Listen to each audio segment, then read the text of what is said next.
میرے بھائیوں، دنیا والوں کے بیٹے باپ کی دولتیں سنبھالتے رہے، خزانے سنبھالتے رہے، جائیدادیں سنبھالتے رہے، گاڑیاں سنبھالتے رہے، سواریاں سنبھالتے رہے، اقتدار کی کرسیاں سنبھالتے رہے، مگر ایک اسماعیل تھا جس نے دولت نہیں بلکہ اپنے باپ کی اطاعت سنبھالی، باپ کی فرما برداری سنبھالی۔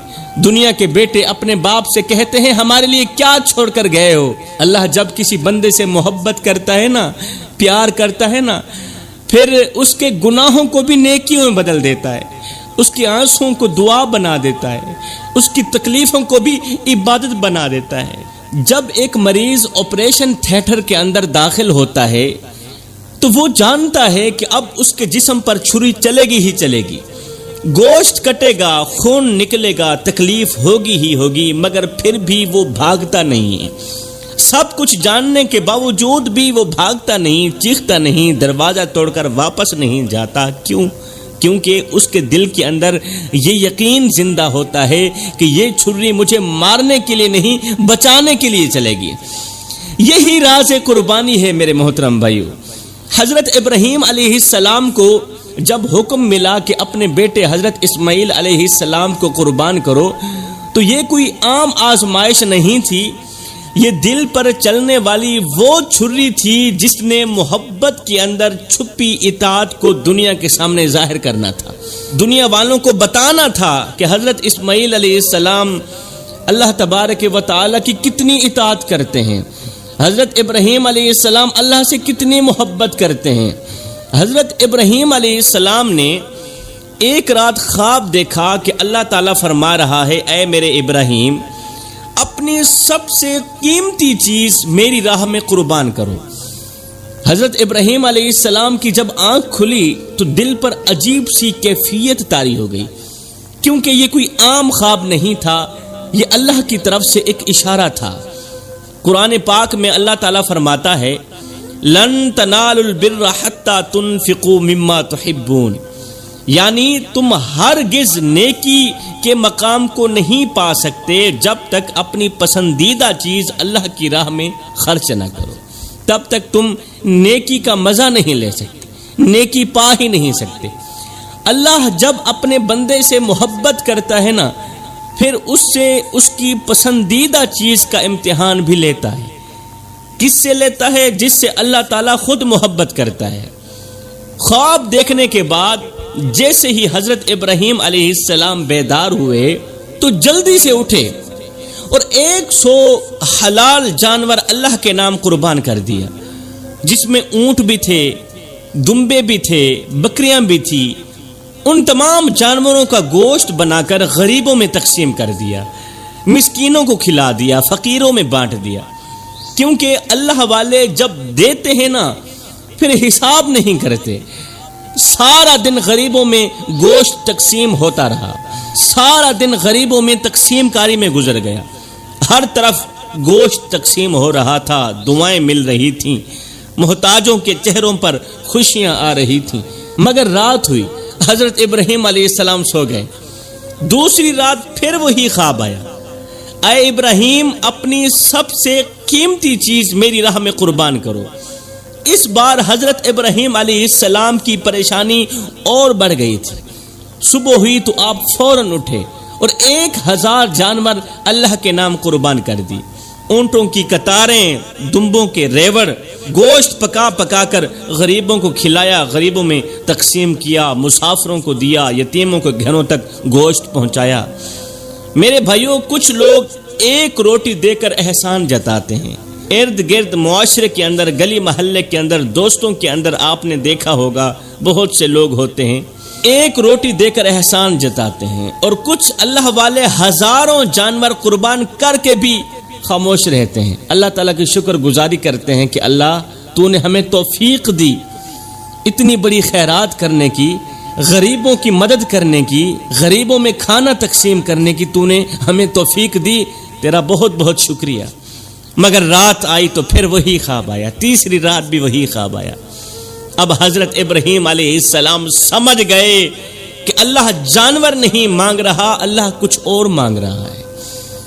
اللہ کی ذات جانور نہیں چاہتی، اللہ کی ذات مجھ سے کوئی اور چیز چاہتی ہے۔ جناب ابراہیم علیہ السلام دیر تک خاموش بیٹھے رہے، سوچتے رہے، پھر اچانک ان کے دل میں ایک نام آیا اور وہ نام اسماعیل علیہ السلام کا تھا، کیونکہ دنیا میں سب سے قیمتی چیز اسماعیل علیہ السلام ہی تھے۔ وہ بیٹا جو بڑھاپے میں ملا تھا، وہ بیٹا جس کے لیے برسوں دعائیں مانگی گئی تھی، وہ بیٹا جسے دیکھ کر دل کو سکون ملتا تھا۔ حضرت ابراہیم علیہ السلام نے فیصلہ کر لیا اور کہا اگر میرا رب میرے بیٹے کی قربانی چاہتا ہے تو ابراہیم بھی اپنے بیٹے کو اللہ کے نام قربان کرنے کے لیے بالکل تیار ہے۔ اگر میرا رب میرے بیٹے کی قربانی چاہتا ہے نا تو ابراہیم بھی اپنے بیٹے کو اللہ کے نام قربان کرنے کے لیے بالکل تیار ہے۔ میرے بھائیو، دنیا والے اللہ سے نعمتیں لیتے ہیں، جو دنیا والے ہوتے ہیں جن کا تعلق دنیا کے ساتھ ہوتا ہے نا، وہ اللہ تعالیٰ سے نعمتیں لیتے ہیں، مگر اللہ والے نعمتیں بھی اللہ کے حوالے کر دیتے ہیں۔ اللہ تعالیٰ کی طرف سے دی گئی نعمتیں اللہ کے حوالے ہی کر دیتے ہیں جب اللہ چاہتا ہے تو۔ کیوں؟ اس لیے کہ اللہ راضی ہو جائے۔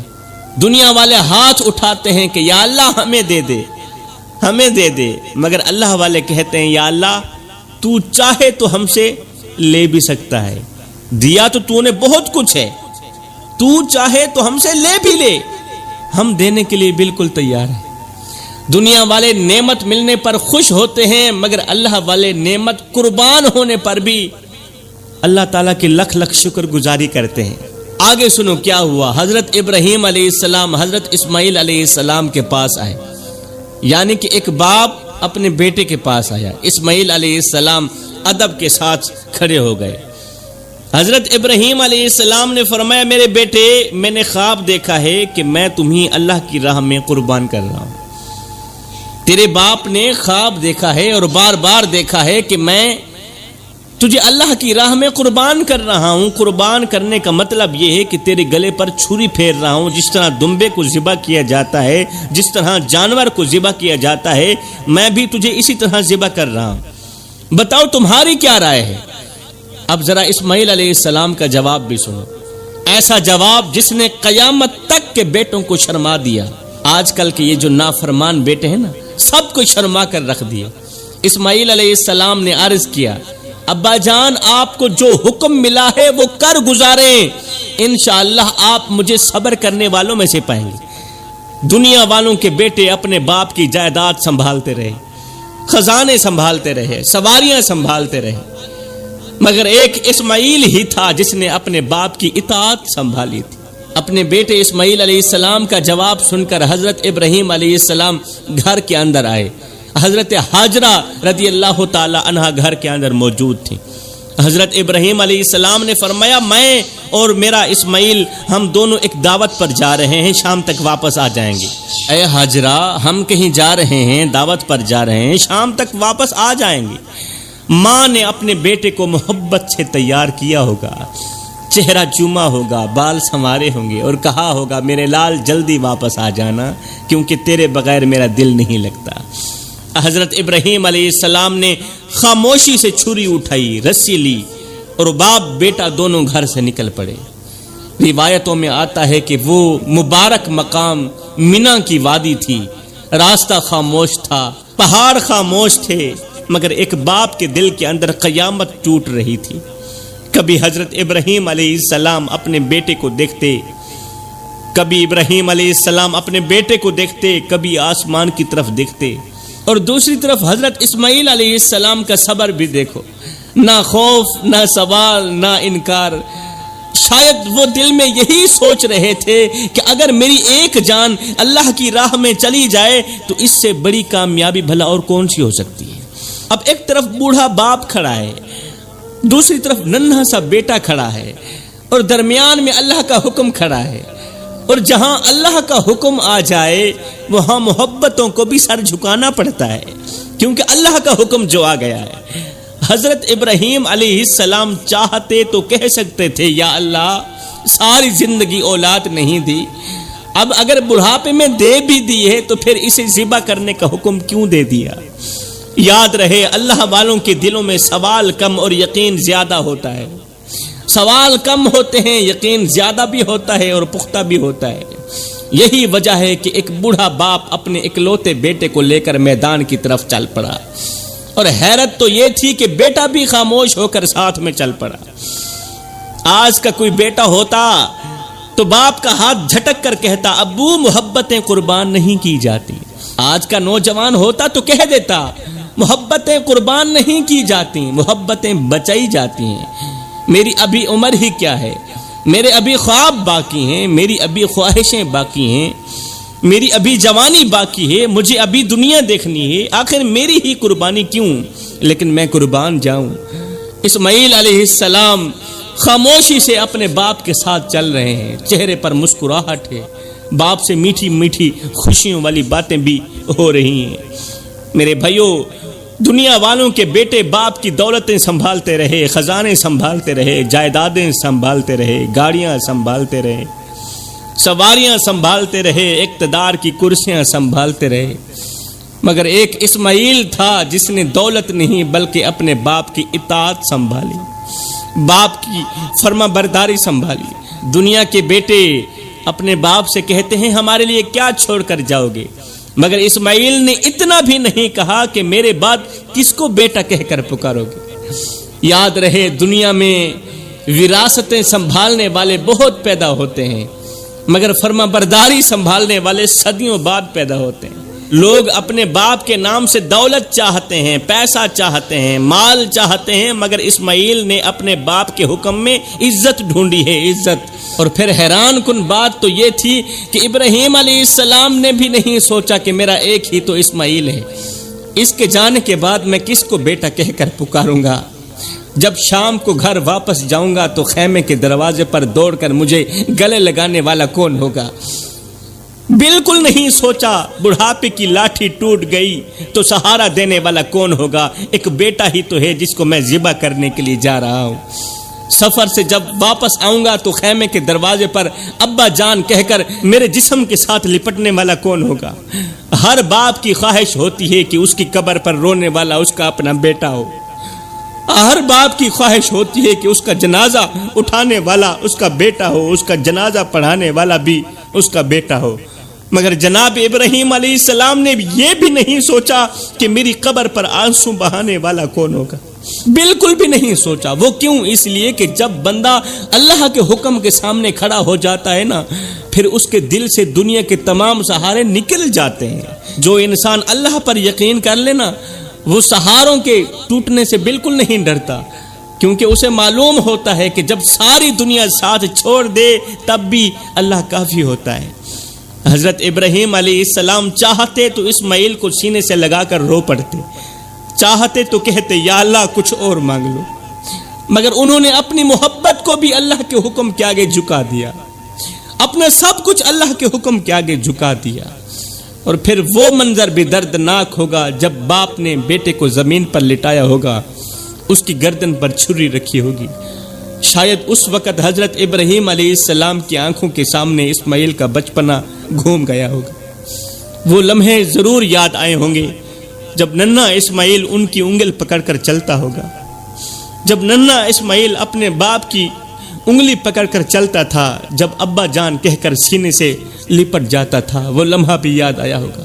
شاید انہی وہ راتیں بھی یاد آئی ہوں گی جب ننھا اسماعیل ان کے سینے پر سر رکھ کر سو جاتا تھا اور ایک باپ دیر تک اپنے بیٹے کا چہرہ دیکھتا رہتا تھا۔ اسماعیل کو ذبح کرتے وقت باپ کو یہ بھی یاد آیا ہوگا، وہ منظر ذہن میں گھوما ہوگا کہ میرے اسماعیل پہلی بار کب ہنسے تھے، پہلی بار کب مجھے ابو کہہ کر پکارا تھا۔ میرے بھائیوں، دنیا میں سب سے بھاری چیز باپ کے کندھوں پر بیٹے کا جنازہ ہوتا ہے، اور یہاں ایک باپ اپنے زندہ بیٹے کو خود قربان کرنے جا رہا ہے۔ جب باپ نے بیٹے کی گردن پر چھری رکھی ہوگی، ایک بار تو سوچ آئی ہی ہوگی کہ جب میں خیمے واپس جاؤں گا تو میرے اسماعیل کی خالی چارپائی مجھے کیسے برداشت ہوگی۔ اب ابراہیم علیہ السلام نے جلدی سے بیٹے کی گردن پر چھری چلانا چاہی کہ کہیں باپ کی محبت اللہ کی اطاعت پر بھاری نہ ہو جائے۔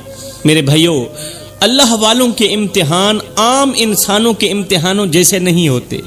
ان کے دلوں پر چاہے قیامت اتر جائے، مگر زبان پر صبر ہی رہتا ہے، زبان پر ناشکری نہیں آتی۔ لوگ چھوٹی سی تکلیف پر اللہ سے ناراض ہو جاتے ہیں، ناشکری پہ اتر آتے ہیں۔ یاد رکھو میرے بھائیو، جس دل میں یقین زندہ ہو اس دل کے اندر شکوے مر جاتے ہیں۔ جس دل میں اللہ کا یقین زندہ ہو اس دل کے اندر اللہ سے شکوے مر جاتے ہیں، ناشکری دفن ہو جاتی ہے۔ جب انسان اللہ کے فیصلے پر راضی ہو جائے نا تو درد بھی عبادت بن جاتا ہے۔ جب انسان اللہ کی طرف سے آئی گئی آزمائش پر راضی ہو جائے، تکلیف پر راضی ہو جائے تو درد بھی عبادت بن جاتا ہے۔ مگر آج کے لوگوں کا حال یہ ہے، ذرا سا بخار آ جائے تو چیخیں نکل جاتی ہیں، معمولی سی آزمائش آ جائے تو کہتے ہیں یا اللہ میرے ساتھ ہی ایسا کیوں ہو رہا ہے۔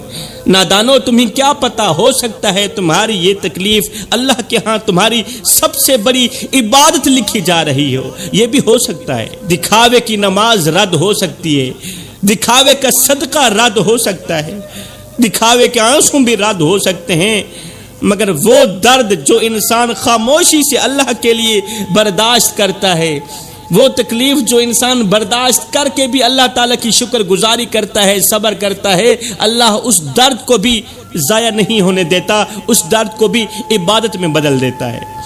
جو تکلیف انسان کو اللہ کے قریب کر دینا، وہ تکلیف حقیقت میں اللہ کی طرف سے رحمت بن کر آتی ہے۔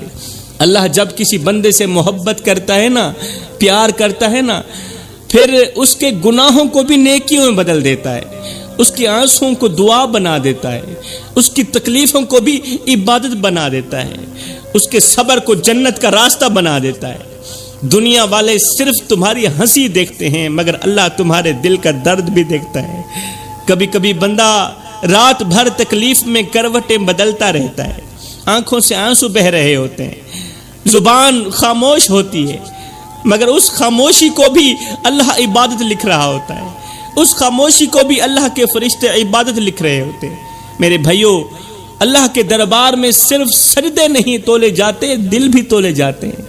یاد رکھو، جو بندہ تکلیف میں بھی الحمدللہ کہہ دے، یہ وہ بندہ ہے جو بیٹھا زمین پر ہوتا ہے، اس کا چرچا عرش بری پہ ہو رہا ہوتا ہے۔ خیر، حضرت ابراہیم علیہ السلام نے مینا کی وادی میں بیٹے کو لٹایا، بیٹے کے ہاتھ باندھے، پیر باندھے، شاید اس لیے باندھے ہوں گے کہ قربانی کے وقت جسم تڑپتا ہے، ہاتھ ہلتے ہیں، پاؤں کانپتے ہیں، اور ایک باپ اپنے بیٹی کی تکلیف دیکھ کر کمزور بھی پڑ سکتا ہے، اس لیے باندھے ہوں گے۔ حضرت اسماعیل علیہ السلام چھری کے نیچے خاموشی سے لیٹے ہوئے تھے، نہ چہرے پر خوف تھا، نہ زبان پر شکوہ تھا، نہ دل میں گھبراہٹ تھی۔ پھر حضرت اسماعیل علیہ السلام نے اپنے باپ سے عرض کی، ابا جان ایک کام تو کرو۔ جی بیٹا، کون سا کام ہے؟ کہا اپنی آنکھوں پر بھی پٹی باندھ دو اور میری آنکھوں پر بھی پٹی باندھ دو، اپنی آنکھوں پر بھی پٹی باندھ لیجیے، کہیں ایسا نہ ہو کہ باپ کے دل کے اندر محبت جاگ جائے، باپ کے دل کے اندر بیٹے کے لیے پیار اور محبت جاگ جائے اور یہ محبت اللہ کے حکم پر غالب آ جائے، کہیں ایسا نہ ہو جائے۔ اور اگر ہو سکے تو میری آنکھوں پر بھی پٹی باندھ دیجیے، کہیں میرے دل میں یہ خیال نہ آ جائے کہ میرا باپ اس قدر سخت دل ہو گیا ہے کہ اپنے ہی بیٹے کی گردن کاٹ رہا ہے، بیٹے کا گلا کاٹ رہا ہے۔ ذرا سوچو میرے بھائیو، ایک طرف باپ اپنے بیٹے کو قربان کرنے کے لیے تیار کھڑا ہے اور دوسری طرف بیٹا اپنے باپ کے دل کو بچانے کی فکر کر رہا ہے، بیٹا اپنے باپ کے ایمان کو بچانے کی فکر کر رہا ہے۔ بیٹا کہتا ہے کہ میرا باپ اس آزمائش میں کامیاب ہو جائے، اس امتحان میں کامیاب ہو جائے۔ یہی ایمان ہوتا ہے، یہی یقین ہوتا ہے، یہی وہ محبت ہوتی ہے جو اللہ کے لیے ہو تو انسان کو آسمانوں سے بھی اونچا کر دیتی ہے۔ حضرت ابراہیم علیہ السلام نے اپنی آنکھوں پر پٹی باندھی اور حضرت اسماعیل کی آنکھوں پر بھی پٹی باندھی، پھر کانپتے ہاتھوں سے چھری بیٹے کی گردن پر رکھی، گلے پر رکھی اور پوری قوت کے ساتھ چھری چلا دی، پورے زور کے ساتھ چھری چلائی مگر چھری نے گلا نہ کاٹا۔ حضرت ابراہیم علیہ السلام حیران رہ گئے، انہوں نے چھری کو دوبارہ تیز کیا، پتھر کے ساتھ دوبارہ تیز کیا، پوری طاقت کے ساتھ پھر بیٹے کے گلے پر رکھی مگر چھری ابھی بھی نہ چلی، زور سے چلائی، تیزی سے چلائی، پوری قوت سے چلائی، چھری نہ چلی۔ حضرت ابراہیم علیہ السلام کے دل کی بے چینی اور بڑھ گئی، وہ کہنے لگے اے چھری تو کیوں نہیں کاٹتی؟ کہیں ایسا نہ ہو کہ میرے رب کا حکم پورا کرنے میں دیر ہو جائے اور میرا رب مجھ سے ناراض ہو جائے، کہیں ایسا نہ ہو۔ پھر جب بار بار چھری نہ چلی تو حضرت ابراہیم علیہ السلام کی آنکھوں سے آنسو نکل آئے۔ حضرت ابراہیم رو پڑے اور عرض کرنے لگے، اے اللہ، جب تیرا بندہ دل و جان سے اپنے بیٹے کی قربانی دینا چاہتا ہے تو پھر تو قبول کیوں نہیں کرتا؟ رو کر کہنے لگے، اے اللہ، جب تیرا بندہ دل و جان سے اپنے بیٹے کی قربانی دینا چاہتا ہے تو پھر تو قبول کیوں نہیں کرتا؟ مالک، میں زبردستی نہیں کر رہا، میں اپنے دل کا ٹکڑا تیرے نام پر خوشی سے قربان کر رہا ہوں اور میرا بیٹا بھی خوشی سے قربان ہونے کے لیے تیار ہے۔ اے اللہ، ہماری قربانی قبول فرما لے، اس چھری کو توفیق دے کہ وہ میرے بیٹے کی گردن کاٹ دے اور میری یہ قربانی قبول ہو جائے۔ کہتے ہیں کہ جب حضرت ابراہیم علیہ السلام یہ دعا مانگ رہے تھے کہ اللہ چھری کو توفیق دے، ہمت دے کہ یہ میری اس دعوت کو قبول کرے، اس قربانی کو قبول کرے، میرے بیٹے کی گردن پر چل جائے، جب آپ یہ کہہ رہے تھے تو نیچے سے حضرت اسماعیل علیہ السلام آمین بول رہے تھے۔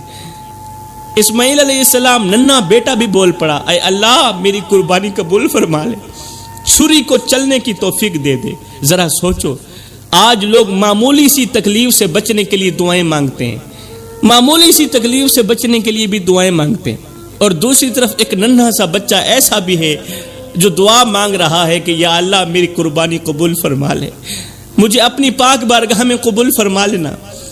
پھر حضرت ابراہیم علیہ السلام نے ایک بار پھر پوری قوت کے ساتھ چھری چلائی۔ اس بار اللہ کا کرنا ایسا ہوا کہ چھری چل پڑی۔ حضرت ابراہیم علیہ السلام کو محسوس ہوا، یقین ہوا کہ گردن کٹ گئی ہے، بیٹے کی گردن کٹ گئی ہے۔ مگر میرے بھائیوں، حیرت کی بات دیکھو کہ حضرت ابراہیم علیہ السلام بجائے رونے کے کہ میرا بیٹا چلا گیا، لیکن آپ نے کہا شکر الحمدللہ۔ جیسے ہی آپ کو یقین ہوا کہ چھری چل گئی ہے، محسوس ہوا چھری چل گئی ہے، تو آپ نے کہا شکر الحمدللہ، کیونکہ اللہ والوں کے نزدیک سب سے بڑی خوشی اپنی خواہش پوری ہونا نہیں ہوتی، سب سے بڑی خوشی اللہ کا حکم پورا ہونا ہوتی۔ پھر جب آنکھوں سے پٹی ہٹائی تو دیکھا حضرت اسماعیل علیہ السلام ایک طرف کھڑے اور نیچے جنت کا دمبا ذبح ہوا پڑا ہے۔ آسمان سے آواز آئی، اے ابراہیم، تم نے خواب سچا کر دکھایا، تو اس امتحان میں کامیاب ہوا۔ یہی وجہ ہے کہ آج بھی قربانی صرف جانور ذبح کرنے کا نام نہیں، بلکہ اپنی محبتوں، اپنی خواہشوں، اپنی انا اور اپنے غرور کو اللہ کے سامنے قربان کرنے کا نام بھی ہے۔ سب سے بڑی قربانی بکرے کی نہیں، نفس کی قربانی ہوتی ہے۔ 10 لاکھ کا جانور ذبح کر دینا آسان ہے، مگر اپنے اندر بیٹھے ہوئے اس فرعون کو ذبح کرنا بہت مشکل ہے، جو ہر وقت کہتا ہے بس میری خواہش پوری ہونی چاہیے، جسے نفس کہتے ہیں۔ اس نفس کو ذبح کرنا بہت مشکل ہے، جو ہر وقت انسان کو اندر ہی اندر بھڑکاتا رہتا ہے کہ بس میری خواہش پوری ہونی چاہیے۔ میرے بھائیوں، بعض لوگوں کے ہاتھ میں تسبیح ہوتی ہے، مگر دل کے اندر نفس کی حکومت چل رہی ہوتی ہے۔ زبان پر اللہ اللہ ہوتا ہے، مگر فیصلے خواہشوں کے ہو رہے ہوتے ہیں، فیصلے نفس کے ہو رہے ہوتے ہیں۔ یہی نفس انسان کو وہاں گراتا ہے جہاں شیطان بھی صرف دیکھتا ہی رہ جاتا ہے۔ یہ جو نفس ہے یہ شیطان سے کئی درجے بڑھ جاتا ہے آگے۔ سب سے خطرناک انسان وہ نہیں جس کے ہاتھ خون سے بھرے ہوں، سب سے خطرناک انسان وہ ہے جس کا نفس غرور سے بھرا ہو، جس کا نفس خواہشات سے بھرا ہو، جس کا نفس گندگی سے بھرا ہو۔ کیونکہ خون والا انسان شاید ایک دن توبہ کر لے، مگر مغرور انسان کو تو اپنے گناہ بھی نظر نہیں آتے، اپنی بدکاریاں بھی نظر نہیں آتی۔ کسی اللہ والے نے بڑی عجیب بات کی تھی کہ انسان پہاڑ سے گر جائے تو بچ سکتا ہے، انسان پہاڑ سے گر کر بچ سکتا ہے، سمندر میں ڈوب کر بھی بچ سکتا ہے، مگر اگر وہ اپنے نفس میں ڈوب گیا پھر اس کا بچنا مشکل ہو جاتا ہے۔ آج لوگ شیطان کو گالیاں دیتے ہیں، حالانکہ انسان کو سب سے زیادہ تباہ اس کا اپنا نفس ہی کرتا ہے۔ لوگ شیطان کو گالیاں دے رہے ہیں اور اپنے اندر چھپے ہوئے فرعون کو، اپنے اندر چھپے ہوئے کتے نفس کو شاباش دے رہے ہیں، شیطان کو گالیاں دی جا رہی۔ یاد رکھنا جوانو، جس عبادت کے بعد انسان کے اندر عاجزی پیدا نہ ہو وہ عبادت صرف جسم کی تھکن ہوتی ہے، روح کی بیداری نہیں ہو سکتی۔ نفس وہ بادشاہ ہے جو انسان کو اتنا اندھا کر دیتا ہے کہ انسان اپنے گناہوں کو بھی حق سمجھنے لگتا ہے، گناہ کر کے بھی کہتا ہے میں صحیح کر رہا ہوں، میں ٹھیک کر رہا ہوں۔ اس لیے میں کہتا ہوں اگر قربانی کے بعد بھی انسان کے اندر کا غرور زندہ ہے، خواہش زندہ ہے، تکبر زندہ ہے، تو سمجھ لو صرف جانور ذبح ہوا ہے، قربانی تو ابھی باقی ہے۔ صرف بکرا ہی ذبح ہوا ہے۔ اگر تمہارے اندر خواہشات زندہ ہیں، تکبر زندہ ہے، میں زندہ ہے، تو پھر صرف جانور ہی ذبح ہوا ہے، قربانی ابھی باقی ہے۔ قربانی اس لمحے شروع ہوتی ہے جب انسان اپنے نفس کے گلے پر وار کرتا ہے۔